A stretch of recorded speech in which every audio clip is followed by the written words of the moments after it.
আমি এরকম মেয়ে মানুষ দেখি না। ওনা হাসলো যেন যখন একটা বললাম যে তোমার খারাপ লাগে না তুমি যে এভরিডে তাপসের সাথে থাকো, তোমার খারাপ লাগে না? আমি তো একটা আমি তো একটা মেয়ে, তোমার একটা মেয়ে হয়ে তোমার লজ্জা লাগে না? চলো আমি না এই কথাটা বলো তো হাসলো। প্রবলেমটা কি জানো, ও এগুলা কেন শুরু করছো? যে শাকিবকে একটা রিভেঞ্জ নেওয়ার জন্য। শাকিব তোমার প্রতি ওর, আমি তো প্রথম তো আমি বুঝিয়ে নাই ঘটনাটা। প্রথম তো আমি তোর সাথে বসছি, প্রথম তো আমি তোর সাথে কথা বলতাম, আমি বুঝি না যে এরকম ঘটনা ঘটতে পারে।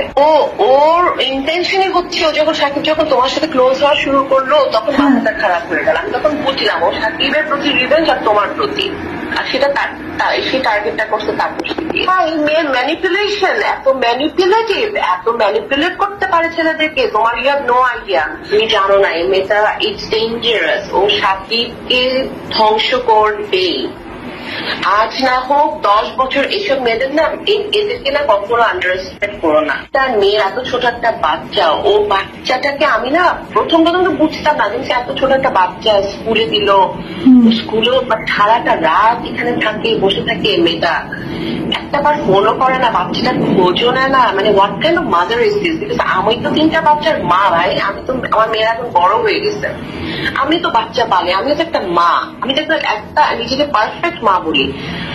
বাচ্চাটাকে একটা বার ফোনও করে না। আমি না অবাক হয়ে দেখি